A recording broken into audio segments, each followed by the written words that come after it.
Bonjour, mon prénom c'est François. Vous doutez bien qu'avec mon béret, je ne viens pas du Jura. J'ai travaillé à Radio France, où j'ai côtoyé Jacques Chancel. Comme lui, je viens des Pyrénées. Comme lui, j'ai la passion du cyclisme, des petits villages, et puis des gens, de leurs rencontres. Quand Franck, mon ami Franck, m'a dit que le Tour de France passait à Ménois, je n'ai pas hésité une seule seconde. Et tout a commencé 48 heures avant, dans une salle de la mairie. Donc voilà ce que nous avons reçu de la part de l'association, donc des affiches à afficher donc, sur la commune. Et puis ensuite, concernant la sécurité, nous avons reçu donc, des circulaires de la préfecture, nous avons eu quelques réunions. Et nous avons reçu donc un bilan détaillé du circuit avec toutes les routes concernées par la commune de Ménois en termes de sécurité.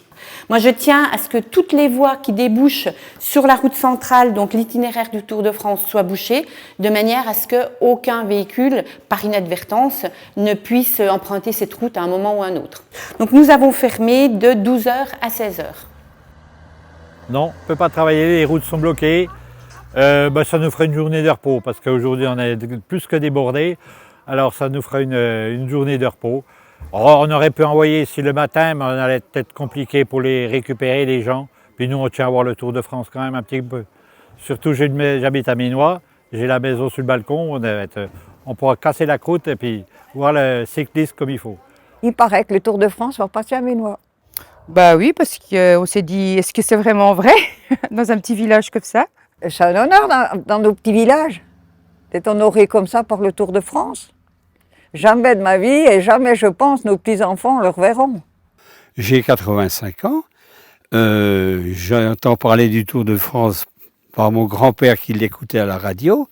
Enfin bon, je suis trop jeune pour parler, mais on n'a jamais vu ça. Autant de monde comme ça au bord de la route, à Ménois, on n'a jamais vu ça. Ah bah aujourd'hui c'est la fête à Ménois. C'est unique. Ça fait 48 ans que j'habite dans le village et à ce jour, on n'a jamais vu le Tour de France passer dans notre village. C'est formidable, c'est exceptionnel. Je pense, oui, et je suis très contente que tous les matous de la Grande Rue aient participé aussi activement à cette décoration. Ça fait plaisir de voir qu'on a été un peu solidaires et tous motivés à accueillir le Tour de France. On va être pendant quelques secondes, le temps du passage, le centre d'un événement sportif d'ordre mondial, quoi. C'est un truc de fou. C'est un truc de fou. Le Tour de France, moi j'ai 84 ans, je ne l'ai jamais vu passer à Ménois, quoi. La maison, le village, tout le monde a décoré. Tout le monde a fait de son mieux, je pense. Donc c'est quand même un plaisir, c'est vraiment un plaisir. Et puis de passer une journée comme ça, ensemble, quoi. Oui, c'est une fête. D'ailleurs, les gens ne s'y sont pas trompés.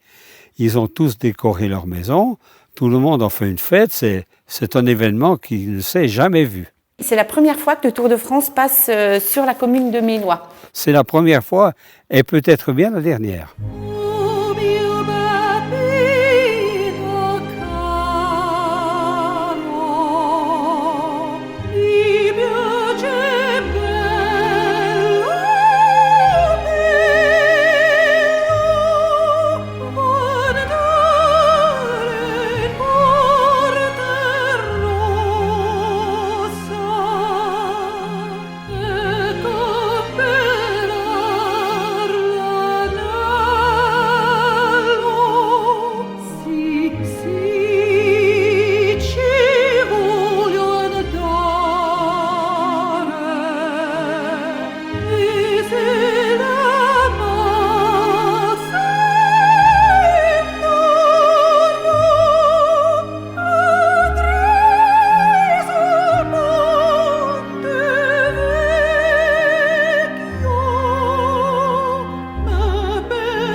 Mes parents sont nés ici, c'est-à-dire mon père est né ici et ma mère 2 maisons plus loin. Je suis là, disons, depuis l'âge de 2 mois peut-être, ouais. Et tous les étés, toutes les fêtes, c'était à Ménois, quoi, bien sûr. Dans la jeunesse, les anciens étaient assis sur leur banc. Les jeunes comme nous allions mener le lait à la fromagerie. On se réunissait, on discutait. Les gens, c'était beaucoup plus convivial. Maintenant, j'ai l'impression que le village est devenu un village dortoir.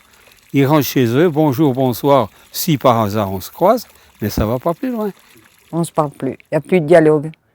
Mais je pense, est-ce que les petits-enfants reviendront à ça?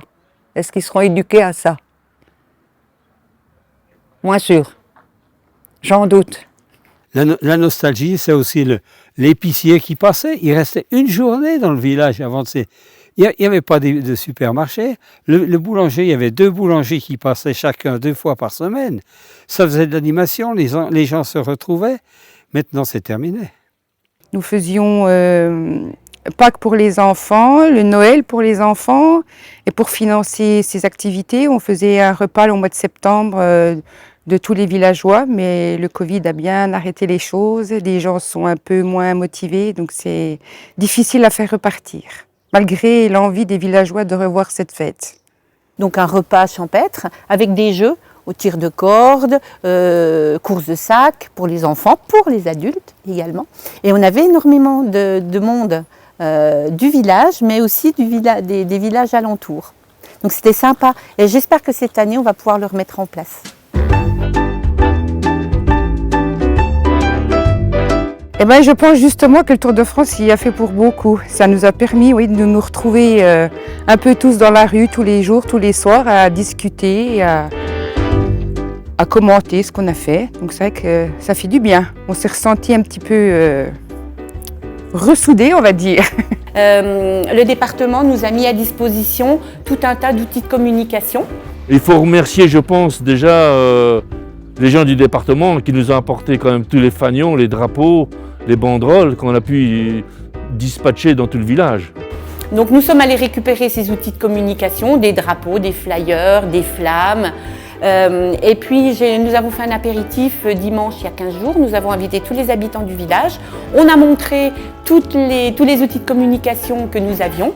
Chacun s'est emparé un petit peu de ces outils et puis on s'est aperçu rapidement qu'il n'y en avait pas suffisamment parce que, comme vous allez le voir dans le village, c'est décoré comme jamais.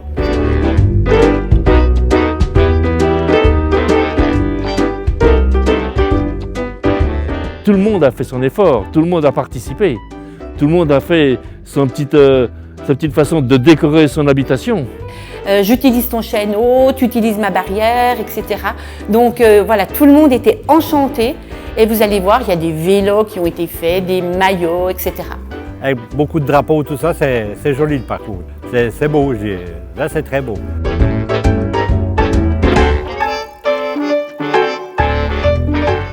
C'est plutôt bien pour le village et c'est sympa.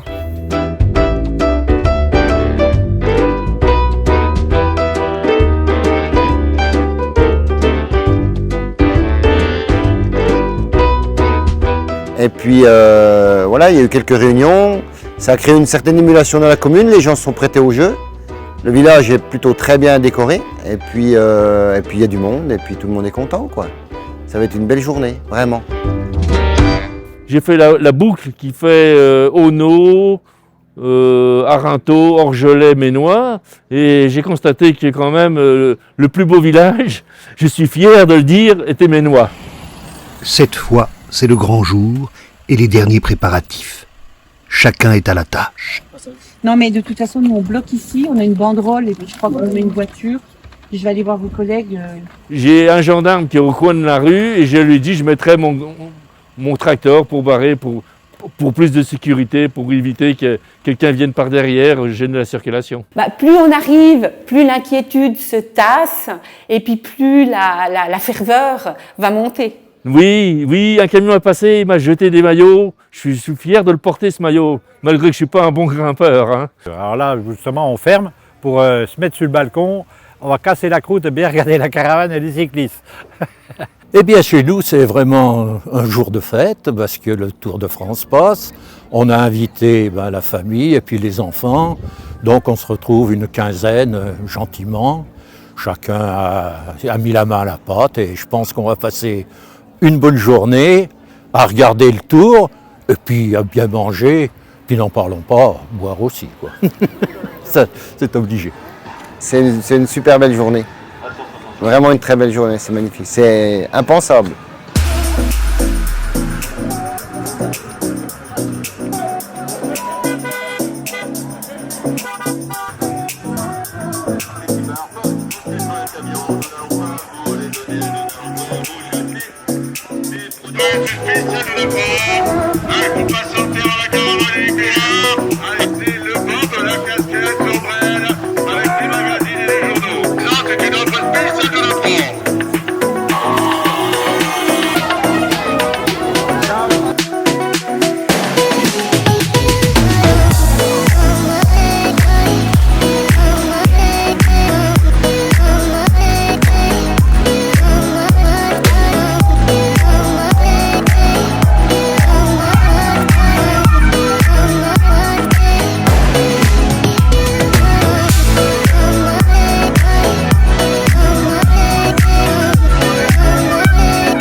Si tu es là, c'est pas pour rien.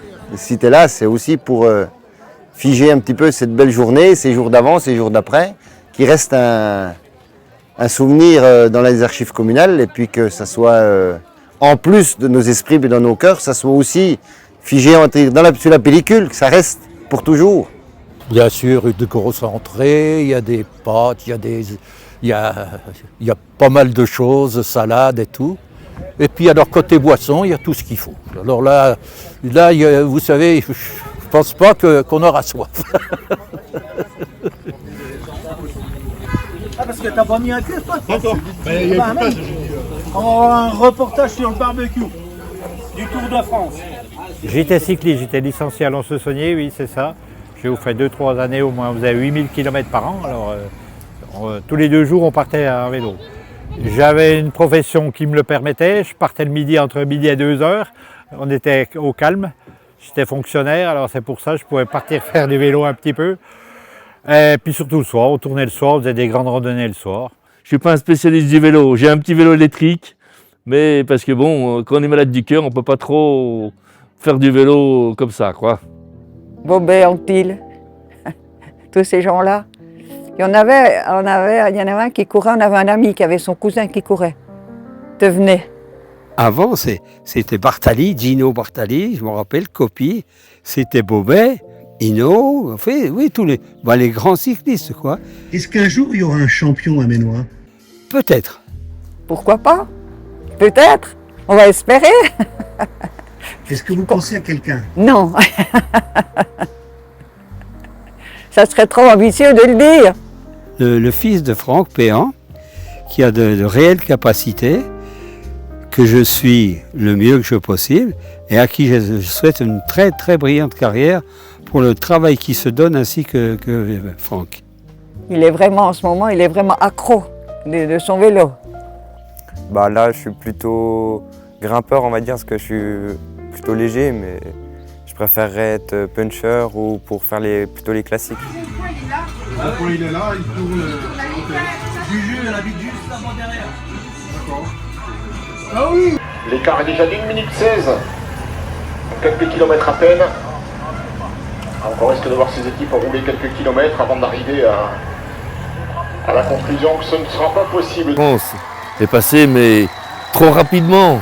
C'est un éclair, quoi, hein. On voit passer les coureurs, ils passent, on voit des maillots de toutes les couleurs, un bruit de changement de vitesse, et puis c'est terminé. On fait des photos, c'est trop tard, les coureurs sont passés. Eh bien écoutez, on a passé une journée magnifique. Il y avait beaucoup de monde, il y a eu une bonne ambiance. Eh bien, une journée très ensoleillée et très festive. On a passé tous une bonne journée, en famille, avec les amis et tout. Voilà.